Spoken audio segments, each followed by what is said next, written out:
Hello friends, हम लोग CTET की तैयारी कर रहे हैं जिसमें आज हम क्लास 7 का चैप्टर 10 देखेंगे, रिस्पिरेशन इन ऑर्गेनिजम्स।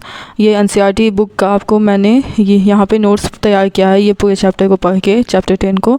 चलिए हम लोग देखते हैं क्या है इसमें। In presence of oxygen, glucose जो है वो ऑक्सीजन के प्रेजेंस में carbon dioxide plus water plus energy में टूटता है। और अगर ऑक्सीजन का एब्सेंस होगा, in absence of oxygen glucose जो है वो alcohol plus carbon dioxide plus energy में टूटेगा। और अगर हमारे in absence of oxygen in muscle cells, हमारा जो मसल सेल्स है उसमें अगर ऑक्सीजन के बिना अगर ग्लूकोज टूटता है तो वो lactic acid plus energy produce करता है।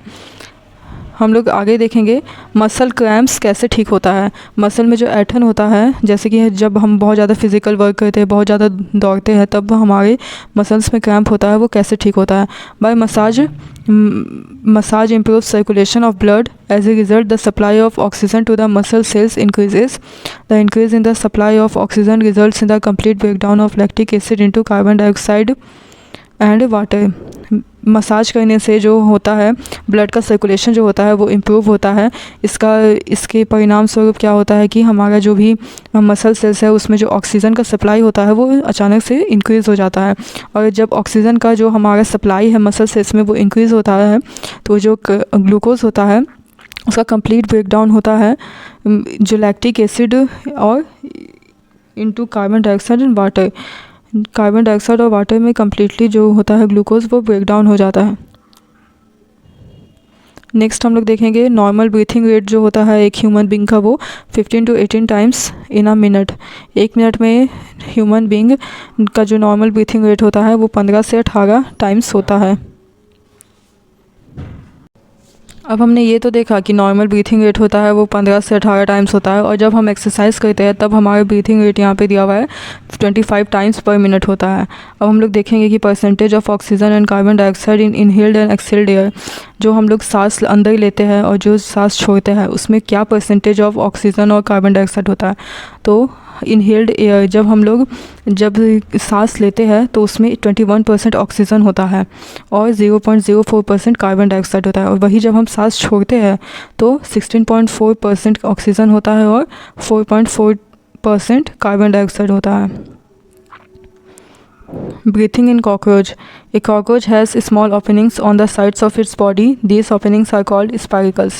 कॉकरोच होता है वो किस तरह से ब्रीथिंग होता है उसको हम लोग देखते हैं यहाँ पे। ये कॉकरोच जो होता है उसके जो बॉडी के साइड्स में उसका छोटा छोटा ओपनिंग होता है, इस ओपनिंग्स को हम लोग स्पाइरेकल्स बोलते हैं। Insects have a network of air tubes called trachea for gas exchange. जो भी जितने भी तरह के इंसेक्ट्स होते हैं उनमें एक नेटवर्क होता है एयर ट्यूब्स का, जिसको कि ट्रैकिया कहते हैं, जिसकी मदद से वो क्या करते हैं, गैस का आदान प्रदान करते हैं। Oxygen rich air races through spiracles into the tracheal tubes, diffused into the body tissue and reaches every cell of the body. Oxygen जो एयर होता है, जो ऑक्सीजन में रीच होता है वो क्या करता है, वो स्पाइरेकल्स के थ्रू ट्रैकियल ट्यूब्स में आता है और बॉडी का जो टिश्यू होता है ये इंसेक्ट्स का, उसके साथ डिफ्यूज़ करता है और बॉडी का प्रत्येक सेल में वो पहुंच जाता है। एनसीईआरटी में यहाँ आपका एक साइड में नोट दिया हुआ है कि ट्रैकिया और एयर ट्यूब्स जो होता है वो सिर्फ और सिर्फ इंसेक्ट्स में ही पाया जाता है। ऑक्सीजन पहले यहाँ पे एक फ्लो चार्ट के द्वारा दर्शाया गया है कि किस तरह से गैसियस एक्सचेंज होता है इंसेक्ट्स में। सबसे पहले जो होता है वो ऑक्सीजन स्पाइकल्स में जाता है, उसके बाद ट्रैकियल ट्यूब में जाता है, और कार्बन डाइऑक्साइड जो होता है वो ट्रैकियल ट्यूब से फिर स्पाइकल में जाता है और फिर इन्वायरमेंट में निकल जाता है। अब हम लोग नेक्स्ट देखेंगे कि earthworm breathe through their skin. Earthworm जो होते हैं केचुआ, वो अपना स्किन के थ्रू ब्रीथ करते हैं, सांस लेते हैं। Frogs have a pair of lungs and they can also breathe through their skin.